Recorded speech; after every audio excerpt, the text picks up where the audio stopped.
नमस्कार, निजी टीम में आपका स्वागत है और मैं जुबैर मलिक। और बुलेटिन की शुरुआत से पहले एक नजर इस वक्त की हेडलाइंस पर।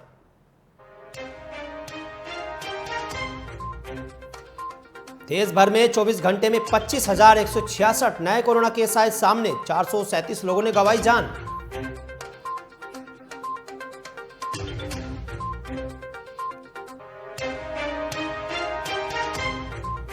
मुख्यमंत्री अरविंद केजरीवाल का देहरादून दौरा आज, चुनाव को लेकर कर सकते हैं अहम घोषणाएं।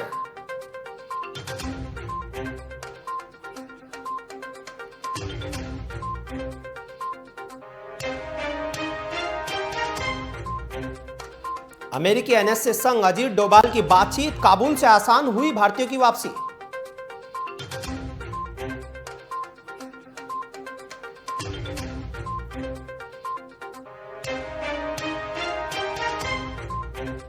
वहीं यूपी में 23 अगस्त से खुलेंगे 6 से लेकर 8वीं तक के स्कूल, कोरोना गाइडलाइंस का करना होगा पालन।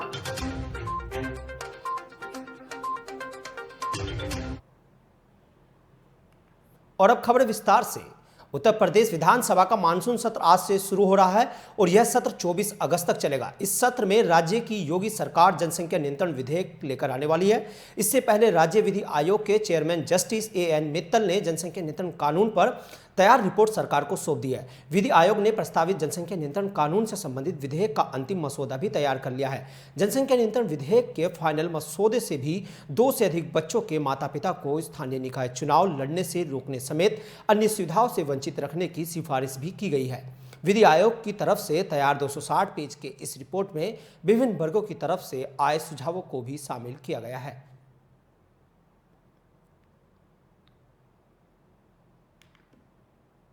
कोरोना संक्रमण के मामलों में लगातार गिरावट देखने को मिल रही है। उत्तर प्रदेश की योगी सरकार ने स्कूल कॉलेज फिर से खोलने का फैसला लिया था। इसी कड़ी में सोमवार को टीम 9 के अधिकारियों को निरंतर निर्देश देते हुए सीएम योगी आदित्यनाथ ने कहा कि रक्षाबंधन के उपरांत 23 अगस्त से 6ठी से लेकर 8वीं तक के 1 सितंबर से स्कूल खोल दिए जाएंगे। वहीं कक्षा 1 से लेकर 5वीं तक के स्कूल भी पठन पाठन किया जाएगा। राज्य स्तरीय स्वास्थ्य विशेषज्ञ सलाहकार समिति की अनुशंसाओं के अनुरूप सोमवार से माध्यमिक, उच्च प्राविधिक और व्यावसायिक शिक्षण संस्थानों में 50% क्षमता के साथ पठन पाठन प्रारंभ हो रहा है।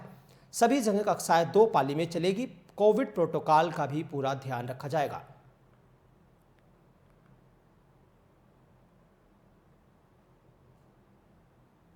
वहीं मथुरा में पुलिस और बदमाशों के बीच मुठभेड़ हो गई। वहीं मुठभेड़ के दौरान 2 बदमाशों को गोली लग गई।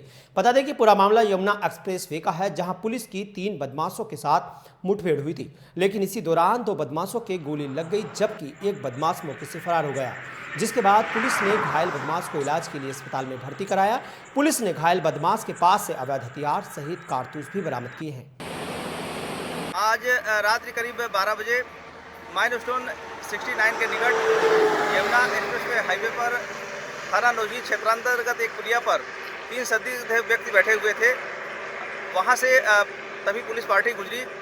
पुलिस पार्टी द्वारा रोकने पर अभियुक्तों द्वारा पुलिस पार्टी पर फायर कर दिया गया, जिसे जान बचाने के लिए प्रत्युत्तर में पुलिस द्वारा फायरिंग की गई, जिससे पुलिस इंगेजमेंट में 2 अभियुक्तों को गोली लगी और उनका तीसरा साथी भागने में सफल रहा। मौके पर अभियुक्तों के कब्जे से 2 तमंचे 315 बोल कार्डिल बरामद किए गए हैं। घायल अभियुक्तों को उपचार के लिए हॉस्पिटल भेजा गया है, जहां उनका उपचार हो रहा है। प्रकरण में अभियुक्तों का नाम पता तस्दीक करते हुए अग्रिम विधि कार्रवाई शुरू की जाएगी। वहीं इस खबर पर ज्यादा जानकारी के लिए मथुरा से हमारे सहयोगी पवन शर्मा हमारे साथ फोन लाइन पर मौजूद है। पवन, क्या कुछ अपडेट है इस खबर पर अभी आपके पास? बिल्कुल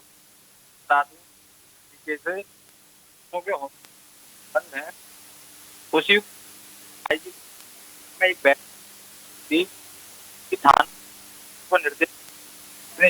पवन, आपकी आवाज हमें क्लियर नहीं मिल पा रहे हैं, तो फिर आपके पास आएंगे दोबारा। पवन, इस खबर पर जानकारी के लिए, जैसा कि मथुरा में पुलिस और बदमाशों के बीच मुठभेड़ हो गई, जिसमें 3 बदमाश थे और जिसमें से 2 बदमाश घायल हो गए गोली लगने से, जिन्हें अस्पताल में पुलिस ने भर्ती कराया है। वहीं एक बदमाश मौके से फरार हो गया। फिलहाल पुलिस पूरे मामले की छानबीन में जुटी है। ये पूरा मामला मथुरा का है, जहां कल पुलिस और बदमाशों के बीच रात्रि के अंधेरे में मुठभेड़ हो गई, जिस दौरान 2 बदमाश गोली लगने से घायल हो गए और एक बदमाश मौके से फरार हो गया। वहीं 13 अगस्त को अफजलगढ़ में एक किन्नर की गोली मारकर हत्या का मामला सामने आया था, जिसके बाद से इलाके में हड़कंप मच गया था। पुलिस ने मामले की खुलासा करते हुए बताया कि अजीम उर्फ ज्योति किन्नर की हत्या उसके पति सद्दू उर्फ सादाब ने की थी, क्योंकि ज्योति ने कुछ समय पहले सादाब को 11 लाख रुपए मुस्लिम फंड में जमा करने के लिए दिए थे, लेकिन उसने वह रुपए जमा नहीं किए और अपने खर्चों पर उड़ा दिए। तभी से अजीम और सद्दू के बीच घरेलू विवाद चल रहा था। सद्दू ने 2 शादियां की थी।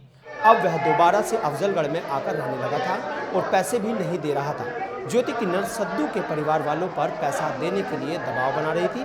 इसी बात से नाराज होकर 13 अगस्त को सद्दू ने गोली मारकर ज्योति किन्नर की हत्या कर दी थी और मौके से भी फरार हो गया था। आज एक चेकिंग के दौरान पुलिस ने सद्दू को गिरफ्तार कर लिया है। उसके पास से हत्या में इस्तेमाल तमंचा भी बरामद हुआ है। पुलिस ने हत्यारोपी सद्दू को गिरफ्तार करते हुए तमंचे सहित जेल भेज दिया है। 13 अगस्त को अजीम नाम के एक महिला किन्नर की गोली मार करके अफजलगढ़ कस्बे में हत्या कर दी गई थी, जो बेगम सराय की रहने वाली है। इसकी हत्या उसी के पति ने सद्दू उर्फ सादाब ने किया था। यद्यपि सद्दू ने 2 शादी किया था, दुबई विदेश यात्रा भी करता है। इसका विवाद पारिवारिक अंतर्कलह, रुपए का लेन देन, 11 लाख रुपया लिया था मुस्लिम फंड में जमा करने के लिए, उसमें इसने खलत मलत किया। सद्दू एक आपराधिक प्रवृत्ति का व्यक्ति है। इसके खिलाफ 307 चोरी, एक्सटॉर्शन के, हत्या के आधे दर्जन से ज़्यादा मुकदमे कायम हैं। तमंचे सहित इसको गिरफ्तार करके जेल भेजा जा रहा है एवं इसकी हिस्ट्री शीट भी खोली जा रही है। इसके जो एसोसिएट मेंबर हैं जो इस कार्रवाई में लिप्त हैं, उनकी भी पहचान करके कार्रवाई कराई जा रही है। वहीं शामली से एक सनसनीखेज मामला सामने आया है, जहां थाना भवन क्षेत्र में एक तलाकशुदा महिला ने थाने में तहरीर देकर बताया कि उसकी एक 5 साल की बेटी है और उसकी 4 साल पहले फेसबुक के माध्यम से थाना भवन के कासवान के रहने वाले आसिफ कुरैशी के साथ दोस्ती हुई थी, जिसके बाद युवक ने शादी का झांसा देकर उसे अपने प्रेम जाल में फंसा लिया था। इसके बाद आरोपी युवक ने उसके साथ कई बार दुष्कर्म किया है। इस दौरान आरोपी ने उसकी अश्लील वीडियो भी बना ली है। आरोप है कि जब भी महिला युवक को शादी करने के लिए कहती है तो आरोपी उसकी वीडियो वायरल करने की धमकी देता है और उसे ब्लैकमेल करता है। महिला ने यह भी आरोप लगाया कि आरोपी युवक उससे पैसे की भी लगातार मांग करता रहा है। पीड़िता ने थाने में तहरीर देकर आरोपी के खिलाफ कार्रवाई की मांग की है। वहीं थाना प्रभारी कैंतुरा ने बताया कि पीड़ित महिला की तहरीर के आधार पर पुलिस ने आरोपी युवक आसिफ मुकदमा दर्ज कर लिया है। मुकदमा दर्ज करने के बाद पुलिस ने आगे की कार्रवाई शुरू कर दी है। अच्छा, तो अब क्या चाह रही है आप थाने आई? 4 साल से मुझे लगातार यूज किया, मेरा शोषण किया शादी के बाद प्रॉमिस कर करके। और अगर कहीं मैंने शादी करने की कोशिश की तो उसने मेरी फोटो वीडियो मुझे मेरे ससुराल जहाँ पे मेरी शादी होने वाली थी वहाँ पे भेजने की धमकी दी। इस बीच मेरे कई रिश्ते भी आए जो कि मैंने उसके कहने पर ठुकराए। अब मेरी फैमिली भी रेडी नहीं है, मुझे रखने को तैयार नहीं है और वो भी बोल रहा है। अब क्या चाहती हैं आप? 4-5 दिन पहले उसने कई और सगाई करा ली। अब क्या चाह रही है आप थाने? बोल रहा है कि मैं शादी नहीं कर सकता, मैं शादी करना चाहती हूँ, मैं चाहती हूँ मुझे अपनाए, अगर मेरी जिंदगी के साथ 4 साल से खेला। वहीं इस खबर पर ज्यादा जानकारी के लिए हमारे सहयोगी शामली से जुड़ चुके हैं। क्या कुछ जानकारी है श्रवण आपके पास इस खबर को लेकर के? सर, यह जो पूरा मामला है वो जनपद शामली के थाना भवन क्षेत्र का है, जहां एक महिला ने थाने पर पहुंचकर बताया था कि वह तलाकशुदा महिला है और पिछले तकरीब 5 साल पहले उसकी मुलाकात एक फेसबुक के माध्यम से एक युवक से हुई थी और जिसके बाद से वह युवक के संपर्क में आ गई और कई बार उनके बीच में शारीरिक संबंध भी बने और युवक ने उसे शादी का झांसा दिया था कि आपसे शादी करेगा, लेकिन उसके बावजूद अब युवक कहीं और शादी करने पर आमादा है। अब महिला ने आरोप लगाया कि कई बार उसके साथ जो है शारीरिक संबंध बनाए हैं और वह न्याय चाहती है। क्या पुलिस ने इस पूरे मामले में पुलिस ने अभी तक क्या कुछ किया है? क्या पुलिस ने आरोपी को गिरफ्तार किया है, उससे पूछताछ की है थाने लाकर? जी, महिला ने जब इस मामले में नॉर्मल शिकायत की तो उस पर जो है कार्रवाई नहीं हुई थी। उसके बाद महिला ने उच्च अधिकारियों से इस मामले में कार्रवाई की मांग की थी, जिसके बाद उच्च अधिकारियों के आदेश पर मामला दर्ज कर लिया गया था। अब पुलिस का कहना है कि महिला के तहरीर के बाद मामला दर्ज कर लिया गया है और आरोपी की तलाश की जा रही है। बहुत बहुत शुक्रिया श्रवण इस खबर पर जानकारी देने के लिए, क्योंकि शामली के थाना भवन का यह पूरा मामला है, जहां एक तलाकशुदा महिला की फेसबुक के माध्यम से आसिफ कुरैशी नाम के एक युवक के साथ दोस्ती हुई थी, जिसके बाद दोस्ती के चलते उन दोनों में शारीरिक संबंध भी बने, जिसके बाद उसने उस युवती को शादी का झांसा भी दिया, लेकिन अब वो कहीं और शादी करने के लिए नुमदा है, जिसको लेकर के महिला कल थाने पहुंची, जहां जाकर उसने एफआईआर दर्ज कराई। फिलहाल पुलिस इस पर कार्रवाई कर रही है। कोरोना कहर के चलते उत्तर प्रदेश के सभी जनपदों की जिला कारागार में एहतियात के तौर पर बंधुओं से मुलाकात पर रोक लगा दी गई थी। कोविड-19 के चलते जिन जिलों में कोरोना की रोकथाम की गई है, उन्हीं जिलों में फिर से दोबारा कोविड-19 प्रोटोकॉल को ध्यान में रखते हुए मुलाकात शुरू कर दी गई है। अभी कोरोना के फर्स्ट फेज के समय जो बंदियों के परिजनों से उनकी मुलाकात बंद की गई थी, वो मुलाकात बंदियों की सहूलियत के लिए और उनके परिजनों की सहूलियत के लिए फिर से शुरू की गई है आज से। लेकिन वो कोविड प्रोटोकॉल को फॉलो करना होगा, उसमें कुछ परिवर्तन किए गए हैं। अब सप्ताह में एक बंदी की एक ही मुलाकात होगी और उसमें अधिकतम 2 लोग मिल सकते हैं। दूसरा रहेगा, उसको RT-PCR रिपोर्ट जो अधिकतम 72 घंटे पुरानी होगी वो लेके आनी होगी, तभी मुलाकात संभव होगी। अन्य कोरोना के प्रोटोकॉल हैं, सैनिटाइजेशन, मास्क, इन सब का अनुपालन करना होगा, सामाजिक दूरी का अनुपालन करना होगा। इन प्रतिबंधों के साथ मुलाकात अभी शुरू की गई है। खाद्य सामग्री का किस तरह का ध्यान रखा गया है, ले जाना लाना?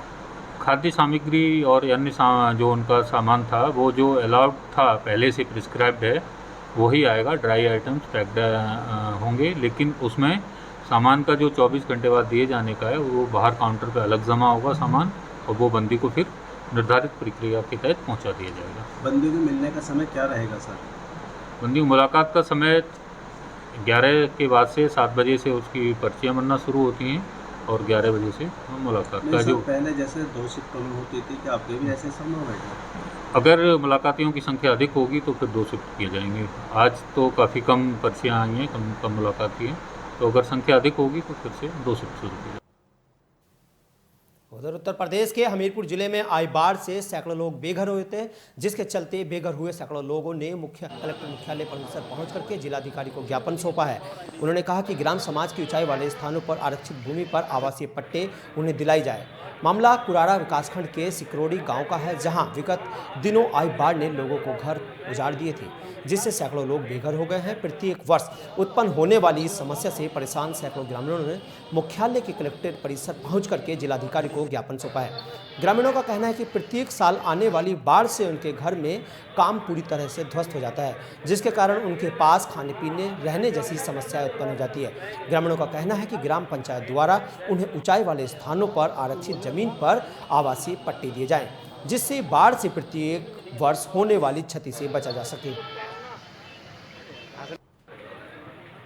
जो बाढ़ इस बार आई थी वो तबाही मचा के चली गई ग्राम सिकरोड़ी में, इसलिए जनता है जो बेघर हो गई है, जिनके पास घर थे वो सब गिर चुके हैं। तो इसीलिए समझ रहे हैं कि आज हमीरपुर जाएँ, तहसीलदार से मिले, सभी से मिले, तो बाढ़ जो ऊपर पट्टे हो जाएँ जहाँ ऊँचाई है, तो ये कुछ संतुष्टि लोगों को मिल जाए, इसलिए सभी लोग यहाँ पे आए हैं।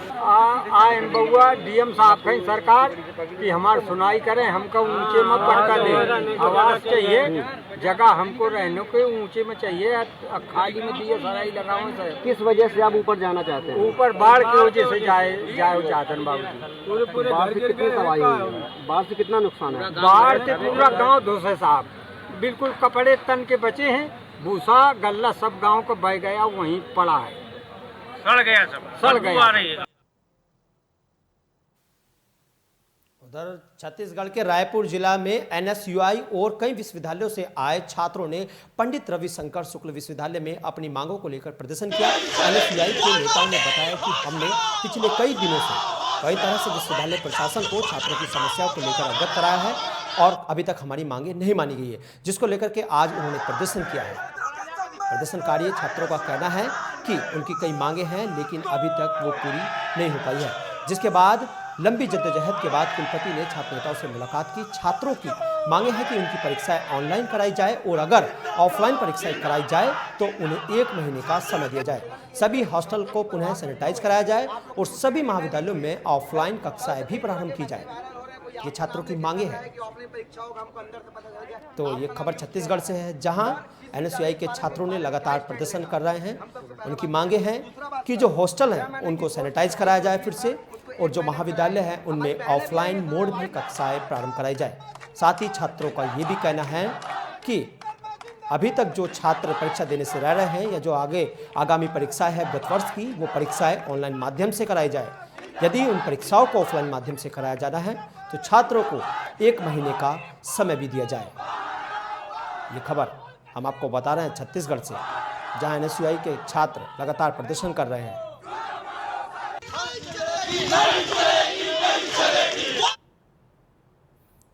और गोरखपुर में दीनदयाल उपाध्याय गोरखपुर विश्वविद्यालय की स्नातक और परास्नातक की कक्षाओं में दाखिले के लिए प्रवेश परीक्षा का कार्यक्रम विश्वविद्यालय प्रशासन ने जारी कर दिया है। स्नातक की प्रवेश परीक्षा 26 अगस्त से शुरू होकर 10 सितंबर तक सुबह 9 से 11 बजे तक होगी। परास्नातक प्रवेश की परीक्षाएं 26 अगस्त से 14 सितंबर तक चलेगी। परास्नातक प्रवेश परीक्षाओं का आयोजन सुबह 9 से 11 बजे तक और दोपहर 2 से 4 बजे तक होगा। परीक्षा की विस्तृत जानकारी विश्वविद्यालय की वेबसाइट www.ddugU.ac.in पर भी अपलोड कर दी गई है।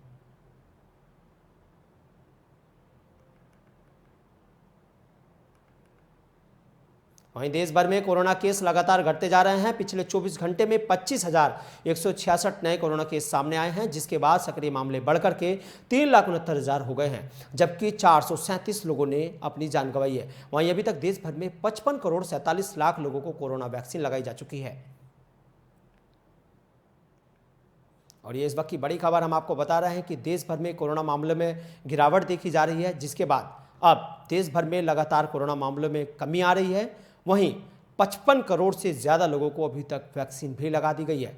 पिछले 24 घंटे में 24,000 के आसपास कोरोना केस सामने आए हैं, जिसके बाद अब देश भर में कोरोना केसों में गिरावट मिल रही है। और आज दिल्ली के सीएम अरविंद केजरीवाल देहरादून जा रहे हैं। ये जानकारी सीएम केजरीवाल ने ट्वीट करते हुए खुद दी है। सीएम केजरीवाल ने ट्वीट कर कहा कि देहरादून दौरे पर हैं वो। इस वक्त की बड़ी खबर आपको बता दें कि इससे पहले अरविंद केजरीवाल जब देहरादून आए थे तो उन्होंने उत्तराखंड वासियों को 300 यूनिट बिजली फ्री देने का वादा किया था। इस बार भी इसी तरह की उम्मीद जताई जा रही है कि अरविंद केजरीवाल चुनावी घोषणा कर सकते हैं।